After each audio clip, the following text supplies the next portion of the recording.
बिस्मिल्लाहिर्रहमानिर्रहीम। रब्बि इश्रह ली सदरी व यस्सिर ली अमरी वहलुल उक़दतम मिन लिसानी यफ़क़हू क़ौली। मैं दुआ से इसलिए इब्तिदा कर रहा हूँ कि हम एक अच्छा काम करने जा रहे हैं और शायद हमारे किसी इस अमल से हम सीख जाएं और किसी की जान बच सके, किसी का घर बच सके, किसी की प्रॉपर्टी बच सके। बिल्कुल अभी का वाक़या है कि मेरी अपनी स्ट्रीट में 2 मियाँ बीवी जल के मरे हैं। बिल्कुल अभी चंद दिन की बात है और मैंने उनका फिर जनाजा पढ़ा तो दुख हो रहा था कि इनकी अवेयरनेस नहीं थी, जिसकी वजह से इतनी जान से गए। छोटे छोटे बच्चे अब उनके हैं जो रह गए पीछे। तो इसलिए जान की बहुत ज़्यादा कीमत है और हमें इस चीज़ को इसलिए जहन में रखना चाहिए कि आग हमारी दोस्त भी है, लेकिन अगर उस दोस्ती को हम दुश्मनी में बदल लें तो हमारी सख्त तरीन दुश्मन है। इसलिए हम दोस्ती को इस्तेमाल करें और दुश्मनी से दूर रहें। तो फायर के लिए हम प्रिवेंशन की बात करते हैं, इसमें एहतियात की बात करते हैं कि आग लगनी नहीं चाहिए। मैं भी इस वक्त सेंटोरस की जो फायर है उसको भी इन्वेस्टिगेट कर रहा हूँ। मेरा पॉइंट यही होता है कि प्रिवेंशन, ये आग लगनी नहीं चाहिए थी, लगी क्यों है।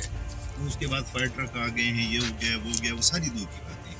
हमें ये देखना है कि आग इस बिल्डिंग में नहीं लगनी चाहिए, उसकी वजूहात को हमने पकड़ना है और उसके बारे में हमें सोचना है। लेकिन अगर आग लग जाए तो फिर हमारा अमल ये शुरू हो जाएगा कि हमें फौरी तौर पर उसको कंटेन करना है। इसमें ये बात ज़हन में रखें कि ये फायर एक्सटिंग्विशर इतना छोटा है कि इसकी लाइफ या जितना वक्त ये काम करेगा वो 15 से 20 सेकंड है, यानी मैक्सिमम आधा मिनट तक कह लें आप। उसके बाद इसका प्रेशर ख़त्म हो जाएगा। तो जो सेंटोरस की फायर जब बढ़ गई थी तो उन्होंने शायद 100 फायर एक्सटिंग्विशर इस्तेमाल किए हैं, कोई काम नहीं किया क्योंकि वो बेकार हो चुके थे। उसकी फायर उस लेवल तक चली गई थी कि वो पानी से भी नहीं बुझाएगी। तो हमें ये सोचना है कि उस जगह फायर एक्सटिंग्विशर इस्तेमाल करेंगे जहाँ छोटी सी आग है। बड़ी हो गई तो इसका कोई फ़ायदा नहीं है। इसको पीछे रखें, फिर हमने फायर फाइटिंग, पानी वाली फायर फाइटिंग करनी है। और अगर वो भी मुमकिन नहीं है तो फिर हमने रेस्क्यू वालों को का इंतज़ार करना है कि वो आएँ और बुझाएँ और अपनी जान बचाएँ। अपनी जान से बढ़कर कोई चीज़ नहीं है। फायर के केस में आप जब भी अगर आप एक्शन लेने लगे तो ये जहन में रखें कि मेरी जान ज़्यादा कीमती है, मुझे नहीं जाना। किसी को बचाने के लिए भी जाना है तो आपकी जान ज़्यादा अहम है। एक आदमी ट्रैप हो चुका है, तो बच्चा ट्रैप हो चुका है, लेकिन अगर अपने आप को आप खतरे में डाल रहे हैं, ये काम नहीं करना। सोच समझ के जाएंगे। उसके और मेजर्स हैं, तो अगर हम लॉन्ग ट्रेनिंग करेंगे तो उसके भी तरीके हैं कि कैसे आपने किसी को निकालना है, वहाँ से रेस्क्यू करना है। बेहतर ये है कि रेस्क्यू वाले लोग आएँ, उन्होंने किट पहनी होती है, उन्होंने अपना कवर किया होता है, वो जाएंगे निकाल के लाएंगे। आपने अपने आप को खतरे में नहीं डालना। और चलाने का तरीका बहुत मुश्किल नहीं है। मुख्तलिफ किस्म के फायर एक्सटिंग्विशर जो हमारे इस्तेमाल में हैं, उसमें एक ड्राई पाउडर है जिसमें से पाउडर निकलता है, वाइट कलर का पाउडर निकलता है प्रेशर के साथ। और वो वाइट पाउडर डेंजरस नहीं है। जो खाद होती है, जो मसूली खाद जिसे हम कहते हैं, अमोनियम सल्फेट, फॉस्फेट, ये वाला उसका पाउडर होता है, तो वो उसमें से निकलता है और वो आग के ऊपर उसमें आग की कूलिंग भी करता है और आग को कंट्रोल भी कर लेता है। दूसरी किस्म होती है जो कार्बन डाइऑक्साइड होती है। अब आप हवा में देखें कि हवा में क्या चीज़ है, ऑक्सीजन है जिससे हम जिंदा रह रहे हैं। लेकिन अगर ऑक्सीजन ख़त्म हो जाए और कार्बन डाइऑक्साइड आ जाए तो हमारी सांस घुट जाएगा और हम शायद जिंदा ना रहें। यही आग का अमल है। आग भी सांस लेती है, जिंदा रहती है, और जो ही उसकी सांस के लिए ऑक्सीजन ख़त्म हो जाएगी वो मर जाएगी। हमने जो कार्बन डाइऑक्साइड का फायर एक्सटिंग्विशर है उसको उस जगह इस्तेमाल करना है जहाँ पर हम चाहते हैं कि पाउडर ना जाए। उसमें इलेक्ट्रिकल इक्विपमेंट होता है, उसमें ऑफिस एरिया होता है, ताकि वो पाउडर बहुत ज़्यादा ना चला जाए, फिर उससे सफाई करनी मुश्किल हो जाएगी। तो बिजली के काम में कार्बन डाइऑक्साइड का फायर एक्सटिंग्विशर हम इस्तेमाल करते हैं। उसका भी तकरीबन ड्यूरेशन इतनी ही होती है, इससे ज़्यादा नहीं होती। उसकी भी थोड़ी सी एहतियातें वो बताएंगे तारिक साहब। और तीसरे किस्म का जो फायर एक्सटिंग्विशर जो हमारे पास रखा हुआ है वो हेलोट्रॉन गैस का है। सब्ज़ रंग का नॉर्मली होता है, रेड भी होता है, लेकिन उस पर हेलोट्रॉन लिखा होता है। ये जो है ह्यूमन फ्रेंडली है। ह्यूमन फ्रेंडली इसलिए कि कार्बन डाइऑक्साइड जिस कमरे में डिस्चार्ज आप करेंगे वहाँ पे आप सांस नहीं ले सकते। अगर 4 लोग कमरे में बैठे हुए और फायर फाइटिंग कर रहे हैं तो जिस वक्त आप वो चलाएंगे फायर एक्सटिंग्विशर CO2 का, तो थोड़ी देर बाद वहाँ पर ऑक्सीजन ख़त्म हो जाएगी और आपके लिए सफोकेशन हो जाएगी। आपको फ़ौरन निकलना पड़ेगा, भागना पड़ेगा। लेकिन जो ग्रीन वाला हेलोट्रॉन है ये ऑफिस स्पेस के लिए ठीक है, क्योंकि इससे आपको सांस में दिक्कत नहीं होगी, लेकिन आग पर ही काबू पा लेता है। और मेरी रिकमेंडेशन हर जगह होती है कि एक फायर एक्सटिंग्विशर आपके घर में और एक गाड़ी में होना चाहिए, क्योंकि गाड़ी में मैंने आग लगते हुए देखी है कि अगर छोटे फायर एक्सटिंग्विशर से आप आग बुझा लें तो आपकी गाड़ी बच जाती है, लेकिन अगर वो नहीं है आपके पास, पूरी गाड़ी जल जाएगी। कोई फायर ट्रक नहीं आएगा जिस वक्त तक आपकी गाड़ी जो है ना बिल्कुल राख बन चुकी हो। और मैं हेल्थ एंड सेफ्टी प्रोफेशनल हूँ और गुज़श्ता 12 साल से मैं यूएस गवर्नमेंट के साथ काम कर रहा था। अभी ये कोविड के दिनों में हम लोग वापस आए। आग को समझने के लिए आपके जहन में ये होना चाहिए, आग 3 चीज़ों से बनती है। सबसे पहली चीज़ जो है ना वो इसको फ्यूल चाहिए, अभी हम देखेंगे भी। फ्यूल के बाद इसको हीट चाहिए। हीट की कोई भी शक्ल हो सकती है, वो इग्निशन की सूरत में आप स्पार्क की शक्ल में इसको दे सकते हैं, या जो है ना ग्रेजुअली आप इसको हीट करते जाएं। आप इसको माचिस ना दिखाएं, आप इसको कोई चिंगारी ना दें, आप इसको ग्रेजुअली हीट करें। एक वक्त आएगा कि वो भड़क जाएगी खुद से ही। अक्सर आप देखते भी हैं, हम यहाँ पर अभी आपको करके भी दिखाएंगे। तो तीसरी चीज़ होती है ऑक्सीजन, यानी ये 3 चीज़ें जब मौजूद होंगी, फ्यूल मौजूद होगा, हीट मौजूद होगी और ऑक्सीजन मौजूद होगी, तो आग जलेगी। इन तीनों में से कोई एक चीज़ भी निकल गई तो आग बंद हो जाएगी।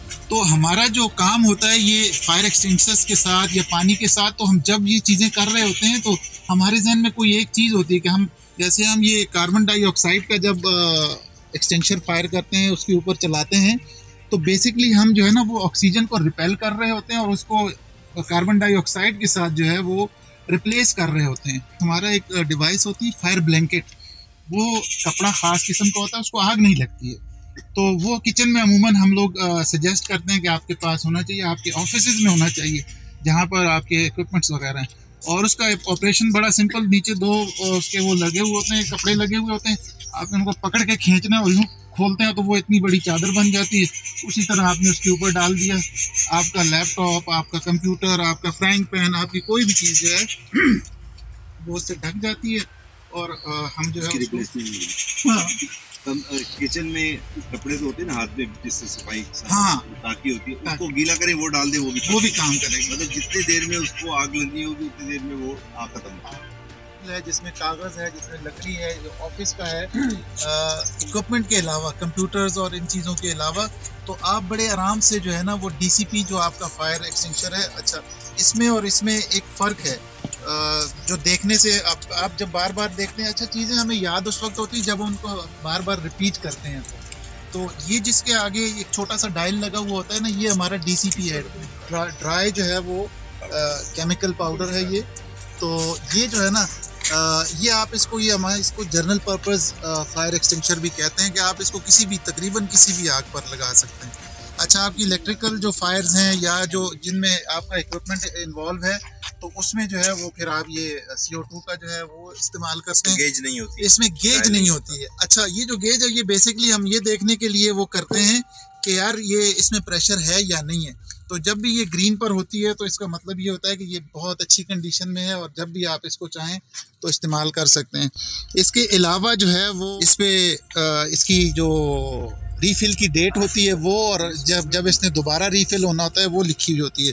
अच्छा, इस पर से ये मेट इसलिए कि ये शायद ये अभी लगा है इसको, तो ये प्रेशर इसका ठीक है, तो ये देखकर आप जो है ना वो करते हैं। गेज को टैप भी कर लेते हैं किसी वक्त, अगर आपके ज़हन में आया ना तो फालतू वक्त ऐसे टैप करके देख लिया, बाद में गेज स्टक हो जाता है, प्रेशर रिलीज हो चुका होता है, गेज स्टक हो जाती है। तो फायर एक्सटिंग्विशर अगर रिलीज हुआ है कुछ, बाज़ औक़ात लोग शैतानी में खोल के ना चला लेते हैं और वही रख देते हैं, तो वो भी आइडेंटिफाई होना चाहिए कि भाई ये चल चुका है, ये रिलायबल नहीं है, तो ठीक है। अच्छा, इसमें गेज नहीं है, कार्बन डाइऑक्साइड में गेज नहीं है। अच्छा, और ये उसके बाद हैलोट्रॉन है, ये भी इसी का, बल्कि इसका ये दोनों एक जैसे फंक्शन करते हैं, लेकिन ये वहाँ पर है जहाँ पर आपकी ह्यूमन ऑक्यूपेंसी है, जहाँ पर लोग आपके ज़्यादा हैं, जहाँ पर से आप ऑक्सीजन को जो है ना वो नहीं रिप्लेस करना चाह रहे, तो उस वक्त जो है वो आप हैलोट्रॉन को यूज़ करते हैं। एक चीज़ मैं आपको ये बता दूँ कि ये तारिक साहब ने जिस तरह फायर एक्सटिंग्विशर उठाया हुआ है, अगर इनके हाथ से गिर जाए तो ये एक्सप्लोड कर जाए, क्योंकि इसके अंदर 150 PSI प्रेशर है। टायर में कितना होता है? 30 PSI, इसमें 150 PSI प्रेशर है। और मेरी लाइफ में एक वाक़या हुआ है जिसमें फायर एक्सटिंग्विशर गिरा है, फटा है और एक बंदे का तकरीबन एब्डोमेन जो है ना वो फट गया। लकीली वो बच गया था अल्हम्दुलिल्लाह, लेकिन ये वाक़या हो सकता है। ये एक बहुत अच्छा टूल है, लेकिन अगर इसको इस्तेमाल गलत तरीके से करेंगे तो ये आपका नुकसान कर सकता है। आप घर में जाते हैं तो आपको ऑड सी बू महसूस होती है, तो आप कहते हैं खैर है यार, निकलो यार, जाओ यार, तो आपने उस पर गौर करना है और आपने फिर देखना है। अच्छा, हमारे यहाँ एक और बहुत ख़तरनाक किस्म की जो प्रैक्टिस है वो ये है कि यार मैं घर में आया, मुझे मेरी मिसेस ने कहा या बेटी ने कहा या बेटे ने, बाबा गैस लीक हो रही है। मैंने कहा कोई मसला नहीं है, मैंने लाइटर निकाला और ये जो है ना पाइप के साथ जा रहा हूँ। ये तबाहकुन प्रैक्टिस है। आपने मतलब ये रेसिपी है डिजास्टर की। आप गैस की लीकेज को कैसे पकड़ते हैं? किसी को कुछ आइडिया है? सर्फ से आप झाग बनाएं, कुछ भी, एक छोटा सा 1 चम्मच सर्फ लें, प्याली में उसको घोलें, उसमें कोई स्पंज कोई कपड़ा भिगो के सारे पाइप पर जहाँ से लीक होगा वहाँ से बुलबुले उठने शुरू हो जाएंगे। आपको पता लग गया है ये रहा लीक। वो छोटा सा 150 रुपए का वो उसका मिलता है, वो लगा लें। किसी ये जो प्लम्बर है इसको बुलवा लें। तो ये कहने का मतलब ये है कि आप लोग जब चौकन्ने रहते हैं ना, तो आप लोग जो है वो ठीक रहते हैं, और हादसात हमें उसी वक्त पकड़ते हैं जब हम जो है ना वो गाफिल हो जाते हैं। PASS पास, यानी आग लग गई है आपके पास खुदा ना खास्ता और आपके पास फायर एक्सटिंग्विशर है, तो हम जो है ना वो हम इसके लिए जो है ना पास है कि वो आपने ये इसके कुछ हिस्से हैं, ये इसकी नोजल है, यहाँ से वो केमिकल निकलता है और ये जो है ना ये इसको प्रेस करने से जो है वो केमिकल रिलीज हो जाता है। लेकिन इसमें हमने एक सेफ्टी पिन लगाई हुई है कि खुदा ना खास्ता ये एक्सीडेंटली रिलीज ना, मैं भले से दबाता रहूं ये नहीं निकलेगा, क्योंकि हमने इसमें सेफ्टी पिन लगाई हुई है। तो पास ये है कि आपने पुल द सेफ्टी पिन, आपने इसमें उंगली डालनी है और इसको जो है ना झटके से, इसके आगे सील लगी हुई होती है जो इस बात की वो होती है कि यार ये इस्तेमाल नहीं हुआ और ये इसमें अभी वो है, तो आपने इसको पहले पुल करना है, ठीक है। और उसके बाद आपने इसको राइट हैंड में, अगर आप राइट हैंडेड हैं, और लेफ्ट हैंड में अगर लेफ्टी हैं, और फिर उसके बाद एम करना है। ये जो नोजल है इसके साथ आपने एम करना है।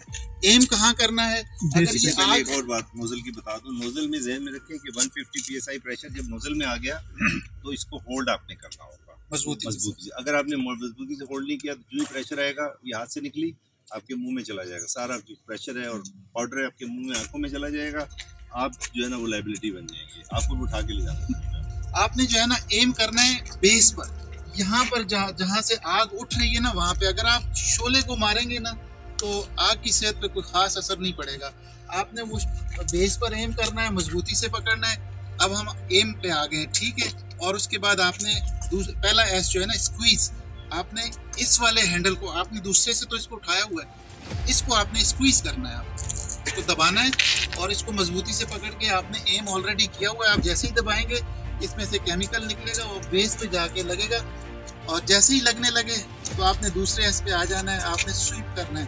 आपने इसको जो है ना वो उसकी बेस पे जहाँ से वो आग उठ रही है उसके ऊपर आपने उसको जो है ना वो स्प्रे करना है, आपने इसको स्वीप करना है इस पे, तो आपने इस पे इसको स्प्रेड करना है जो ऐसा आपको चाहिए। अच्छा, डिपेंड करता है आग की नेचर पर वो कितनी बड़ी है। ये जो है ना वो 6 फीट से भी उतना ही काम करेगा जितना यहाँ से कर रहा है। तो आपने अपने आप को जो है वो रखना है, सेफ रखना है, और उसके बाद आप इसको ऐसा ना हो कि आप आग तो बुझा रहे हैं, आप यहाँ पे पहुँचे, शोले आपके बालों को आग दे दें, आपके कपड़ों को आग लग जाए, तो आपने सेफ डिस्टेंस रखकर और इस पे जो है ना वो इसको चलाना है। केमिकल का फर्क है, यहाँ पाउडर है, यहाँ पर गैस है, और ये गैस ह्यूमन फ्रेंडली है। ये ऑफिस के लिए रिकमेंड करेंगे हम कि ऑफिस के अंदर यही वाला सिलेंडर। ये जो दूसरा सिलेंडर है वो हम ड्राई के लिए रखेंगे बाहर साइडों पे, और कार्बन डाइऑक्साइड जो है वो इलेक्ट्रिकल साइड, जितने भी हमारे पैनल होंगे या फिर इक्विपमेंट होंगे उनके। अच्छा, कार्बन डाइऑक्साइड का इसमें जो निकलती है इसमें से गैस कार्बन डाइऑक्साइड की, वो बर्फ़ की शक्ल में होती है और बहुत ज़्यादा कूल होती है। तो मेटल पार्ट के ऊपर अगर आपने गलती से टच कर लिया तो आपकी स्किन इस पर चिपक जाएगी। इससे इसका जो हॉर्न है, ये निकालिए हॉर्न, ये प्लास्टिक का बना हुआ है। इस हॉर्न को पकड़ेंगे हैंडल के साथ और फिर आप सेफ हैं। मेटल पार्ट के ऊपर आपका हाथ नहीं लगेगा। अभी हम देख भी लेंगे कि जिस वक्त हम चलाएंगे इसको तो बिल्कुल ठंडा हो जाएगा। सही बात। देखिए, ये इसका मतलब क्या हुआ कि हमने इनको सीख लिया कि पेट्रोल जो डाला था वो नीचे फैल चुका था, और धमाका देख लिया आपने।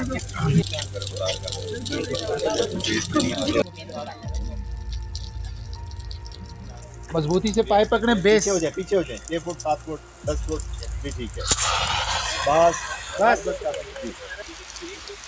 जरा फासला रखें। जिस तरह अभी वाक़या हुआ है वो एकदम धमाका हुआ है, तो वो मजबूत पकड़े नोजल।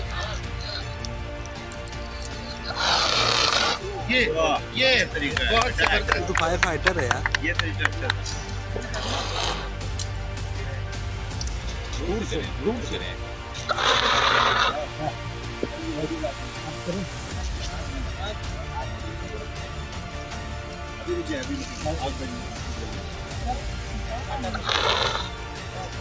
ठीक है, नीचे नीचे नीचे आके नीचे ये जा करे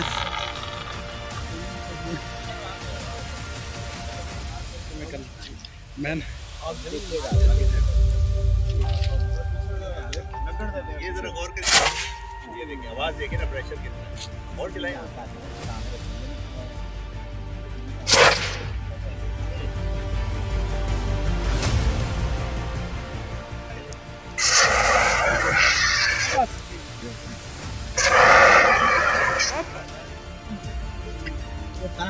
और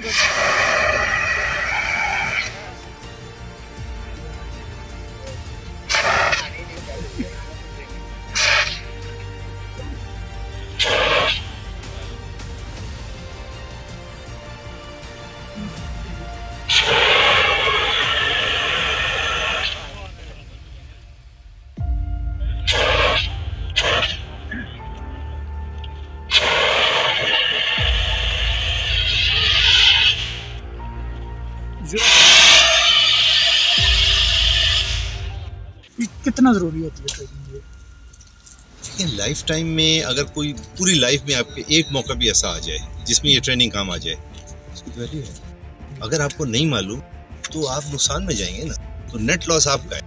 इसलिए आपको खुद डिज़ायर आपकी होनी चाहिए कि मुझे सीखना है, और ट्रेनर का काम डिज़ायर पैदा करना है। अदरवाइज ये नॉलेज तो हर जगह मौजूद है। आप यूट्यूब पे जाएं, व्हाट्सएप पे, उस पर गूगल पे जाएं, आप सब कुछ चीज़ें मिल रही हैं। ट्रेनर का काम आपको इंगेज करना और बताना होता है कि भाई ये आपकी लाइफ की, ये मकसद ये है कि सबको ये ट्रेनिंग होनी चाहिए कि अगर खुदा न खास्ता आग लगे बिल्डिंग में कहीं भी, किसी भी दफ्तर में, तो वो उसको हम कंट्रोल कर सकें और बिल्डिंग को उसका हिफाजत करें, बिल्डिंग की हिफाजत करें।